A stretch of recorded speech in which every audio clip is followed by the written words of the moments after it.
Hello, and welcome back to Star Wars Minute.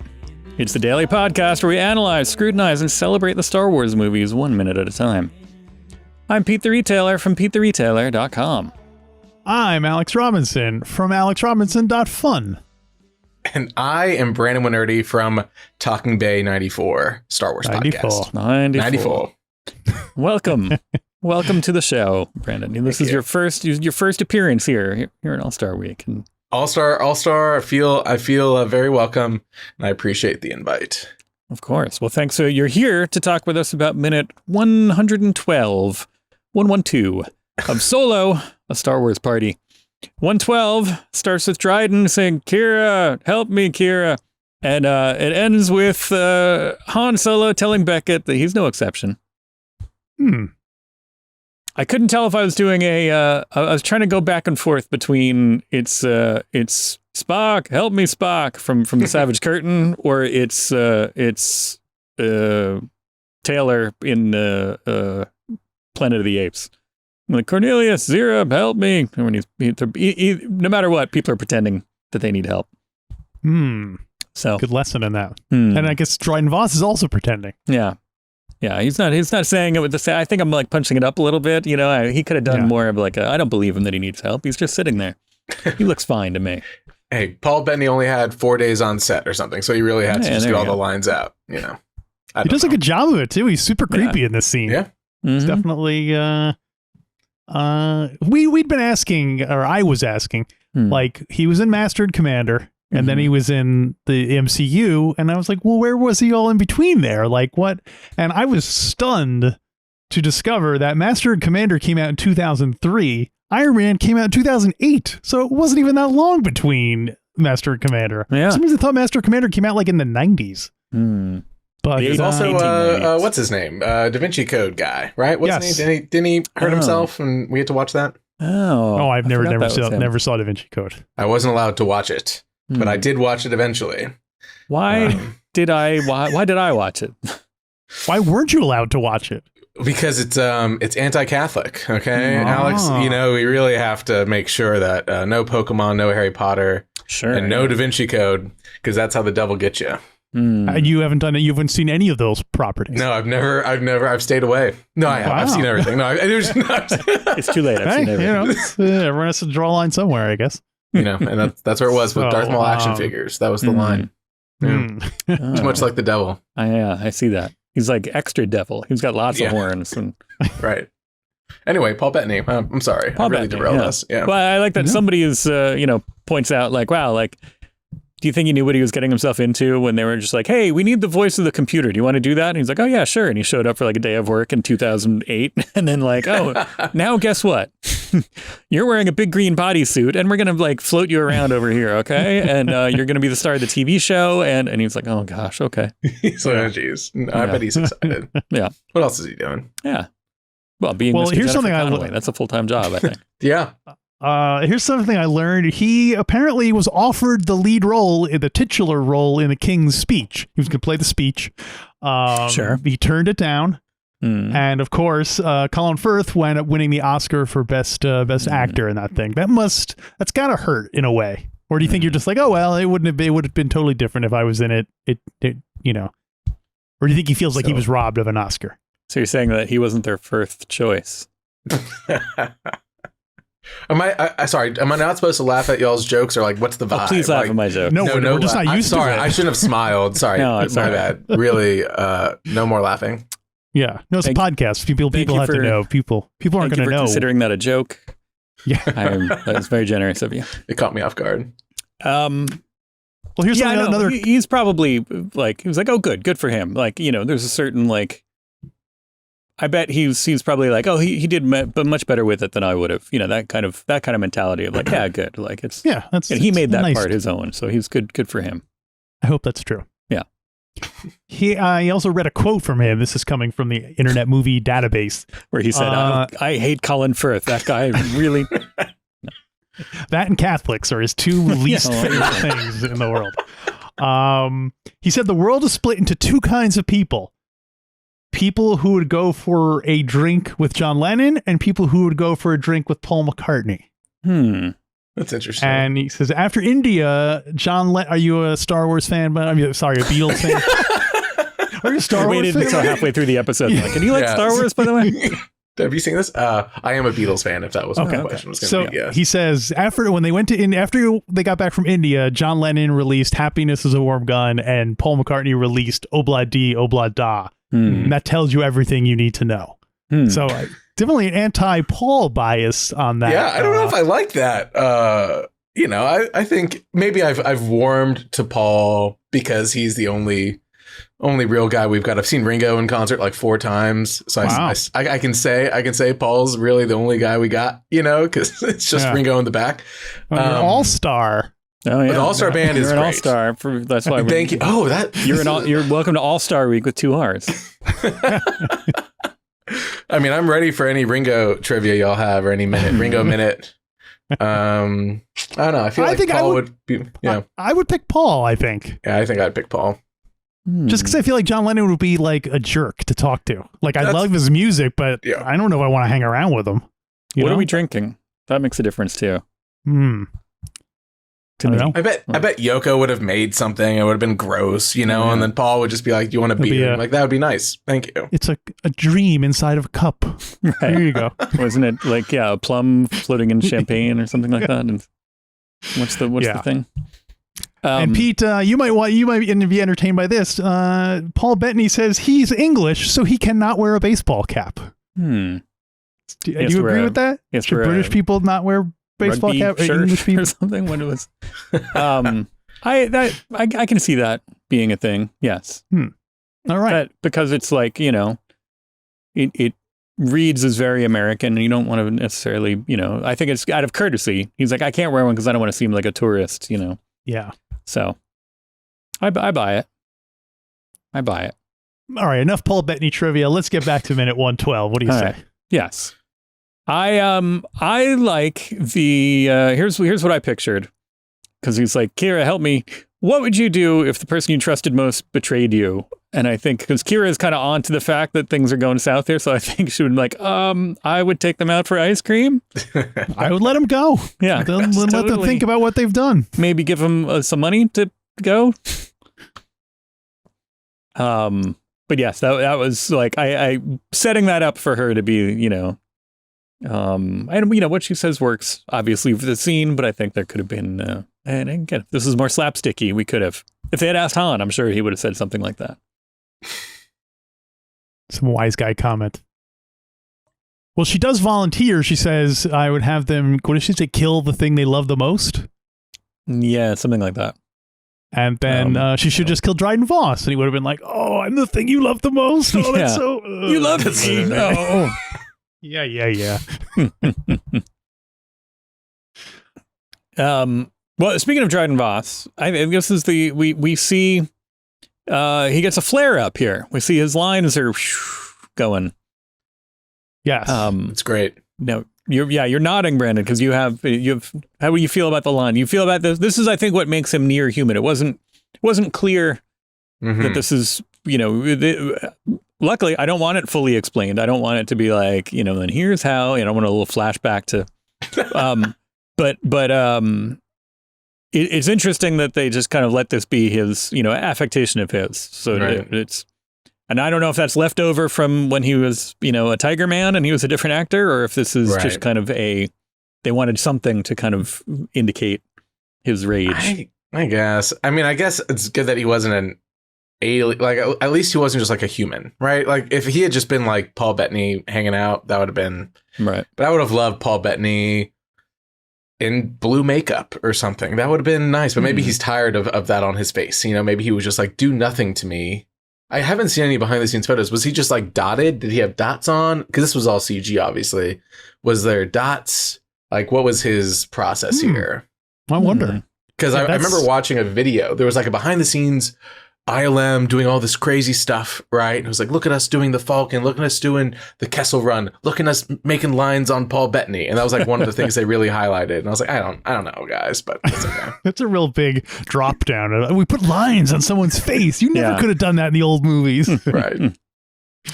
I like it turns out it was Dippin' Dots. He was just eating ice cream beforehand and they were like, oh, all right, well, let's do it. No. The Wilro Hood ice cream. yeah. Well, Mm. I'm looking for behind the scenes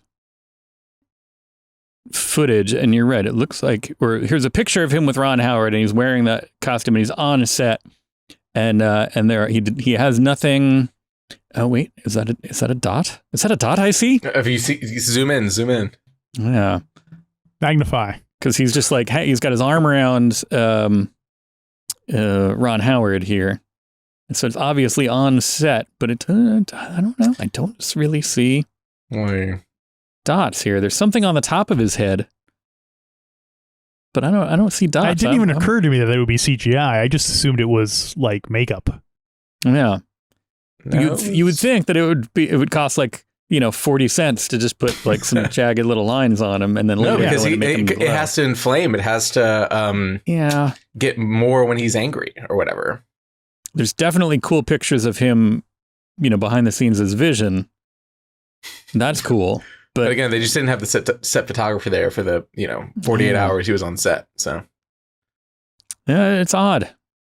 I guess maybe the photographer showed up late. They're like, too late. He's already gone. He was here. We were done with him. We just got all the stuff we needed.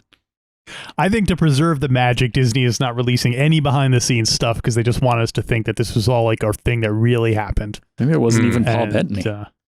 Yeah, Paul Bettany. How do you feel about Alden Ehrenreich?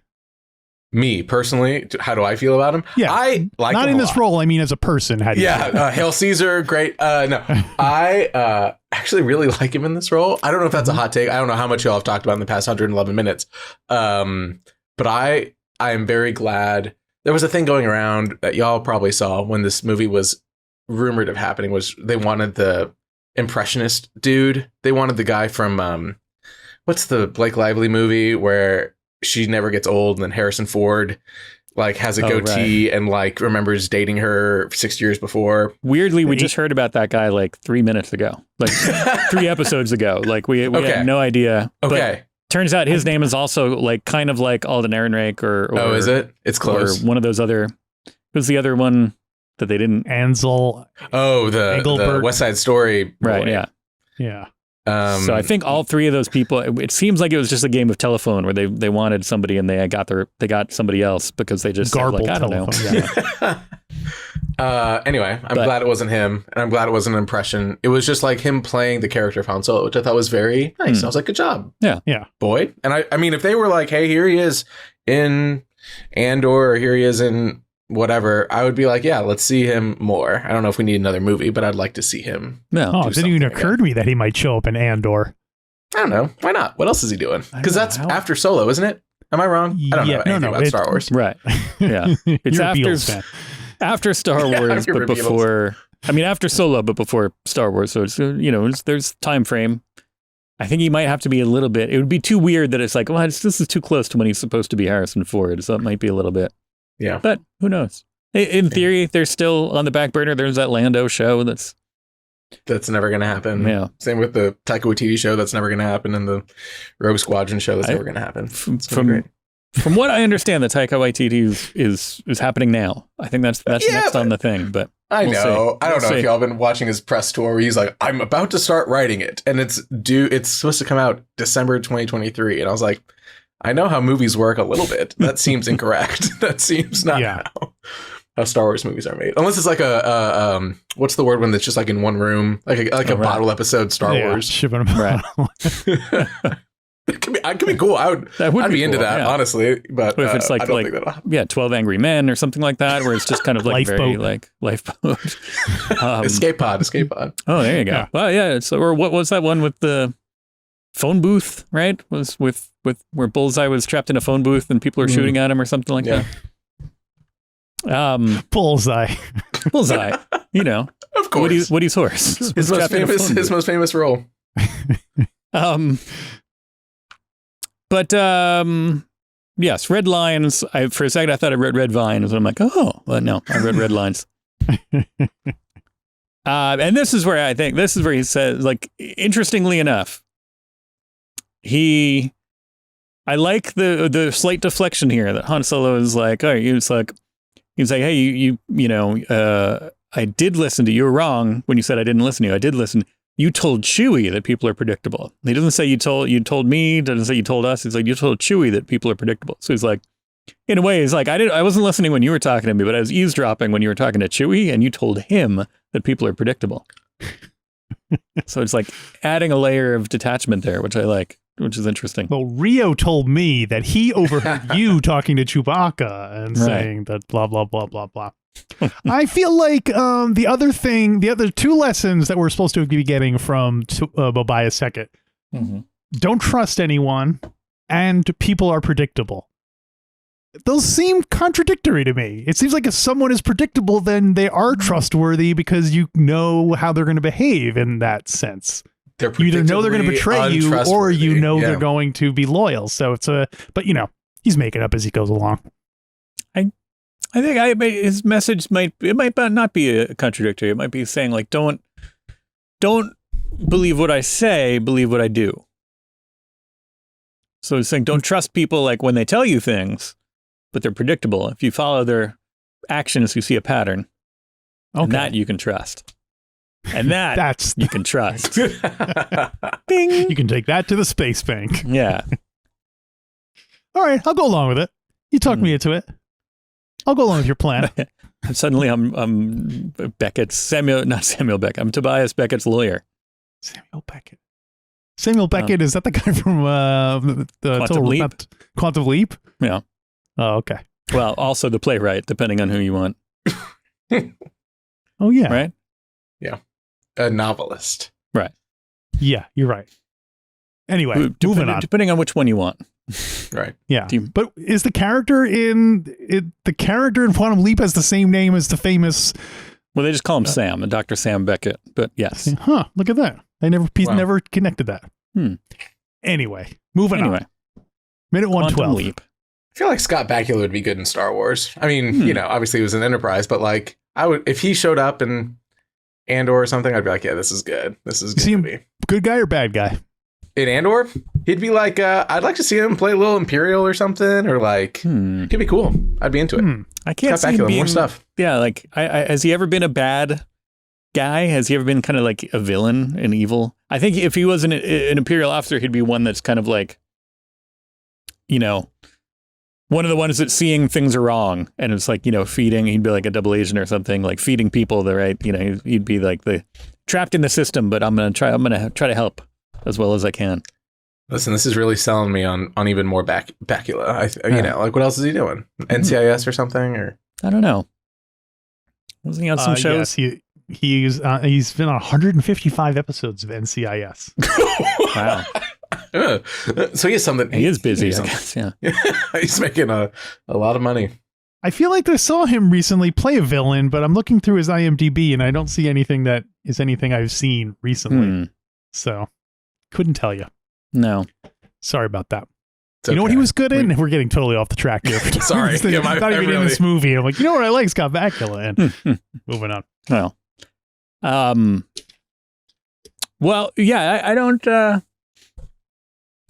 No, I didn't really have anything else too germane to this minute. I was going to ask some general solo questions. Those are from Return of the Jedi. General.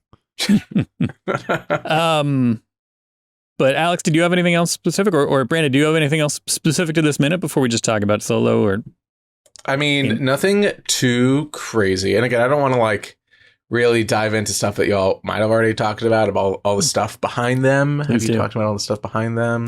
A little bit. Okay. I found the.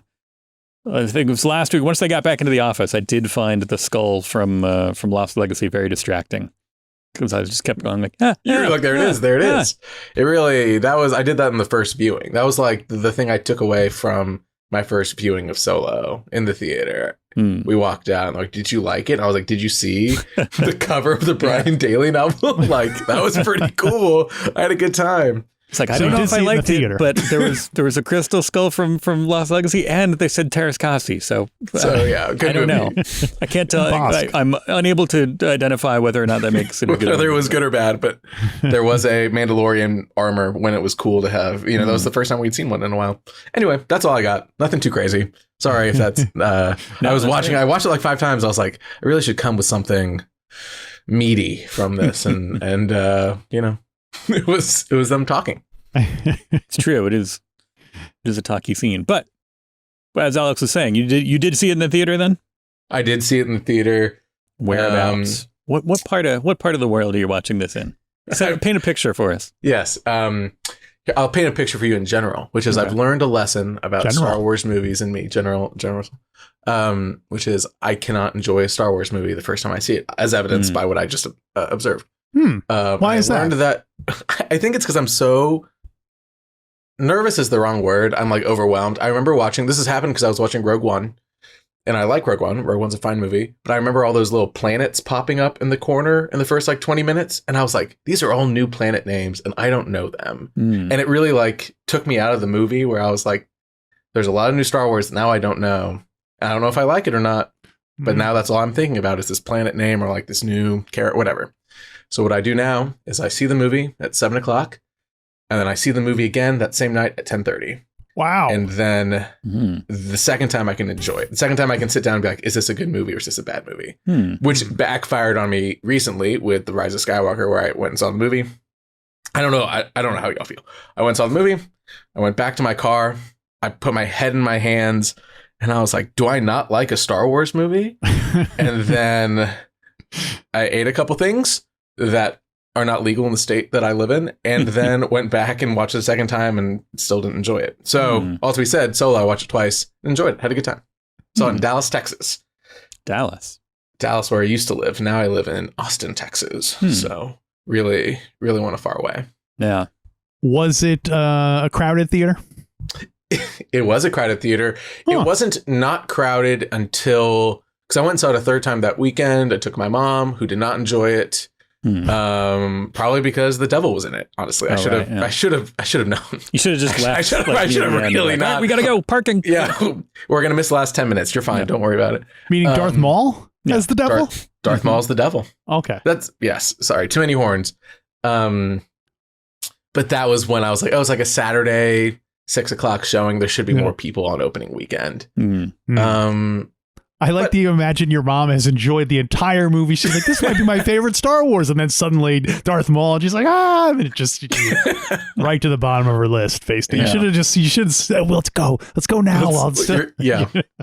Although, I mean, I feel like that kind of thing happens to me sometimes, but just for stupider reasons. You know, you go like, to movies. I love that movie, except for there's this one thing that for some reason triggered my little nerd impulses that it made me not like the whole movie. Then I get grumpy about it. I'm like, that movie is great, except for that tentacle monster. You know, that kind of a thing where I'm just gonna but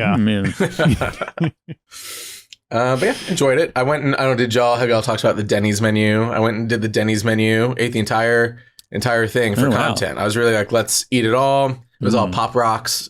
Which was not the best thing of all time with food. And then I felt sick. Sure. Wait a minute. You got to talk me through this. You went to Denny's and ordered the Star Wars special or whatever it was, and it comes with Pop Rocks? So it was an entire menu. It was an entire menu of many different items. All of them, though, I think there might have been like a burger or something that didn't have the Pop Rocks, but the pancakes and the shortcake or whatever and the shakes all included on the top like a sprinkling of Pop Rocks to really add the Star Wars flavor. Right. This was before Galaxy's Edge came out, so they didn't know what Star Wars tasted like. So like maybe it's Pop Rocks. They're guessing. They're like, and it was really bad. It really messed me up. So but that's my solo Star Wars story experience. Did you see Therm Scissor Punch there? Was he like hanging out? He had a standee. I asked for because they give you the cards, right? And I was like, listen, I am going to tip you I went with my friend and I was like, listen, we're going to tip you very well. We are going to be a little annoying because we're going to ask for every menu, or we're going to ask for every trading card pack you have and the plastic cups that have Alden Ehrenreich on it. Like, we want them all, but we will tip you $25 or whatever. Like, it will be okay, but just bear with us for a moment. And I did get my Therm Scissor Punch trading card after all that, which I think was worth it. I think I threw it away eventually, but here we are. But for a little while, it was worth it. For a little while, it was very important to me. Was this before the movie came out? This was before the movie. It was probably the month leading up to the movie. Really had the solo fever. Yeah. Yeah. Were you like eagerly waiting for Therm Scissor, holding up the card, waiting for Therm Scissor Punch to show up? No, I know so much better now, right? I learned obviously with Zuvio, right? That was like the first. Like, he's not gonna, the people you love are not gonna be in this movie. No. What's really sad though is like by the time we get to Solo, Hasbro's also learned that lesson though, and was like, we're not gonna make any toys that aren't 5 human heads, and 1 alien from the first 10 minutes of the movie, and that's it. That's what you're gonna get for the rest of your life. So anyway, gone are the days of who's that pod racer that came out? Which one? The Team Topagles, Odie Mandrell, there's Odie Mandrell. Odie Mandrell came out. Odie Mandrell came out before the movie was out, so we didn't know who he was. We're like, oh, who's this cool character? Yeah. And he's not even a blink and you miss him. He's just I don't know. I miss him every day. But I remember that with Rick O'Lee. I was like, Rick O'Lee about to be the biggest star of the Phantom Menace of all time. He's like Luke Skywalker and Han Solo combined. He's awesome. And then he's rad. I've been trying to get Rick O'Lee on the show forever. Greg Brown, is that his name? Ralph Brown. Ralph Brown. Also in Alien 3, I want to say. Like he's been in things. Wayne's World. Neil and I. Wayne's World. He responded. Like we have sent one email to each other. His manager sent me his email address. He was on a play in New York and he was like, I would love to do it. And I was like, that's great. Here's my schedule. And then he never responded back. So one day Rick O'Lee will be on the show and it'll be a really big day for me. A really culmination of the past, 25 years. But until then, Ralph Brown a little dead to me. He's the one that got away. Yeah. The one that got away. Rick O'Lee. I had it not seeing, this isn't Solo related, but I have talking about that same thing. I have that problem with my kids because they absorb information, through my lens really. So like, they're excited about like Feltapern and Ishi Tib and all these, stupid characters. And then when they actually see the movie, they're just like, what? Like the characters that they're excited about are barely in it. This culminated a couple months ago and they were showing them here at, El Capitan, the theater that Disney owns. They did, Friday Star Wars, Saturday Empire, and Sunday Return of the Jedi. And it's my son's Jedi was my son's favorite, and he went and he brought his Ishi Tib figure because he was excited to see it. And I was like, that's awesome, but also like, he's barely in it. Like I was like, I know you're excited to see him, but I'll point him out to you both times. I feel like Ishi Tib is even better. Is he more in Phantom Menace, I want to say? Like the Ishi Tib alien, I feel like you get a bunch in Phantom Menace in the pod race in the crowd. In the crowd. So if you really are looking for Ishi Tib content, that might be where you go next. I don't know if you refuse to show those to your... he loves Phantom Menace. Yeah. So that's good. How many times did you see Phantom Menace in the theater? I saw it quite a few times. Let me paint a picture. Have I said that phrase? Well, yeah. Because I was 7 years old when Phantom Menace came out. So very young little boy, but real caught up in the fervors. Because I saw special editions and I was like, this is my thing now. This is what I like. This is the only thing my life I care about. This is who I am. Someday I'm going to do a podcast about this. I mean, so I saw Phantom Menace. I read the novelization. I read the first 10 chapters. I tried, as I said, it was, I was like, let's get through this. Let's see what's going on.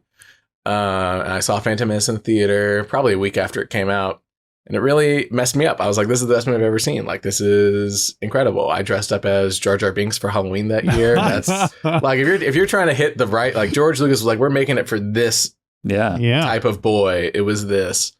So yeah, I saw it a bunch of times, got the VHS, got the DVD. 6 times? In theaters? Yeah. I wonder how many my parents actually financed. You know what I mean? Yeah. Like how many times they're like, okay, that's enough. Let's just wait for the VHS. That's probably 5 or 6. Yeah. Because you're like that the age where it's just like you're the most excited about it, but you don't have the means to. Right. If it was up to you, you would have been in there every day. Yeah. But it would have been wild, but It really, it's the I'm the older generation. I was like 7 years old when Star Wars came out, Right. and I wound up seeing a lot in the theater because back then parents could just drop their kids off at the theater and then go about do shopping or whatever. And you could like smoke a cigarette while you're watching the movie and stuff. Was that like I don't exactly? You know, it was just going wild. Shaving, you know how it was back then. The 70s, no one cared. Right. We just throw our lawn darts at the screen. Well, yeah, how do we get where did we move off there? How do we get over here? All right, well, seeing in the theater. So overall, you enjoyed Solo in the theater. Yeah, overall positive experience. And I walked out and everyone was like, this is the death of Star Wars. How dare they make a movie that's underperforming? Kathleen Kennedy is fired.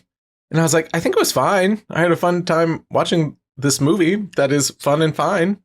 Yeah. And here we are. I'll probably, honestly, I was watching this minute and I was like, this is a good movie. I might watch it tonight. Like, yeah, it is a good one. Well, going to bed. It's cute.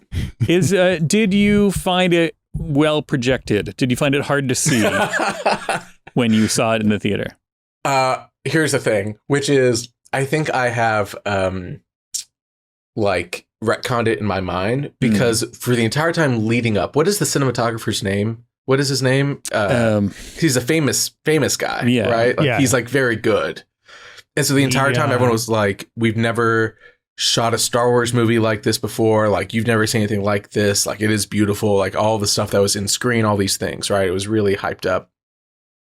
And so I think the first few times I saw it, even the things that were dark, I was like, this looks great. But now even when I'm watching it on my TV, I'm like, some of these scenes could have been brightened a tiny bit.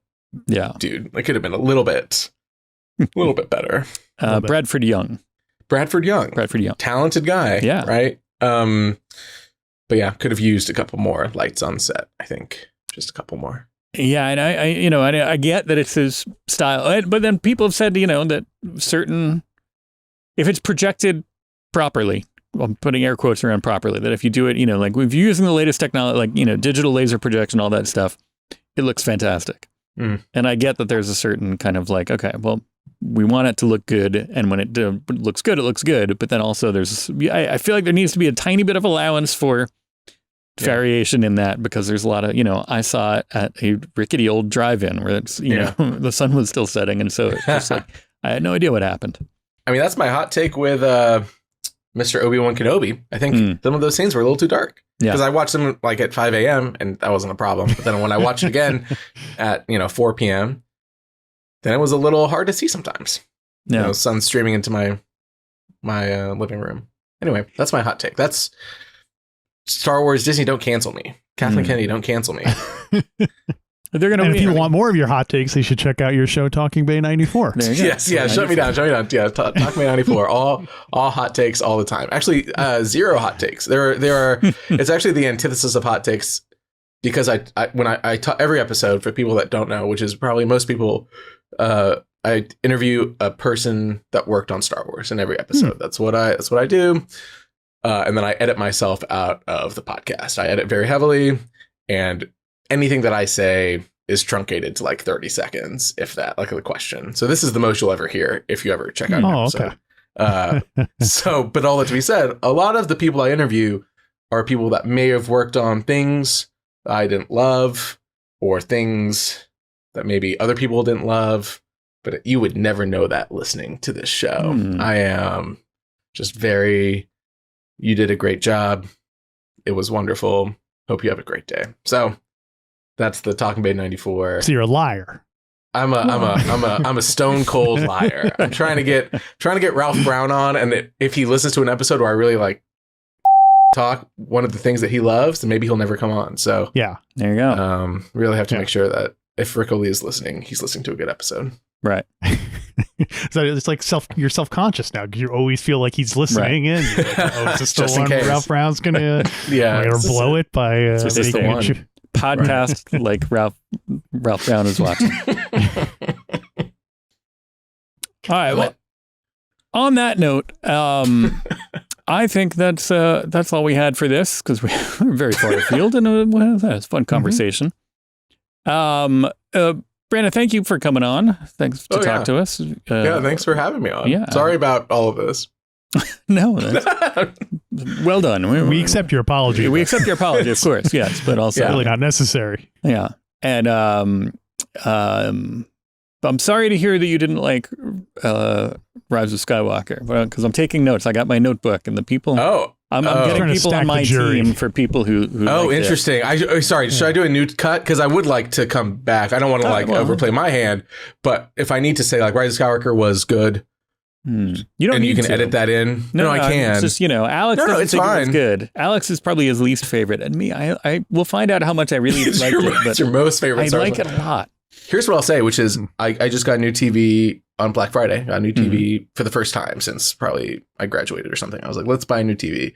And what was the first movie that I watched on the new 4K nice big TV? Planet of the Apes. Yeah. Planet of the Apes, Tim Burton, baby. The Rise of Skywalker, directed by J.J. Abrams. Yeah. And a beautiful movie. Beautiful, nice colors, well shot. You could see most of it, I think. So that has that going for it. And sometimes there's a time where I'm like, that was a fun moment. Yeah. So I'm going to put that in my notes. We'll have you on for scenes that look nice so that we could talk about that. There we go. Or the Lin-Manuel Miranda scene. One of those. You can... Right. That one's a big one. All right. Well, noted. In the meantime, hey, we so what am I going to plug right now? Let's say, hey, find us on. You know how we communicated before this. You know how Brandon ended up on the show because we were talking via social media. So you could follow us at home on social media. You could follow us at Star Wars Minute on Twitter, at the Star Wars Minute on Instagram. Go to StarWarsMinute.com/Facebook to get to the Star Wars Minute Listeners Society, where we're hanging out talking to people. And our Star Wars Minute on Reddit, the subreddit where people discuss the latest episodes and what have you. And all those things. And so thanks for listening. Brandon, thanks for coming on. And we'll hopefully see you all tomorrow for another All-Star Minute of Star Wars Minute. Star Wars Minute!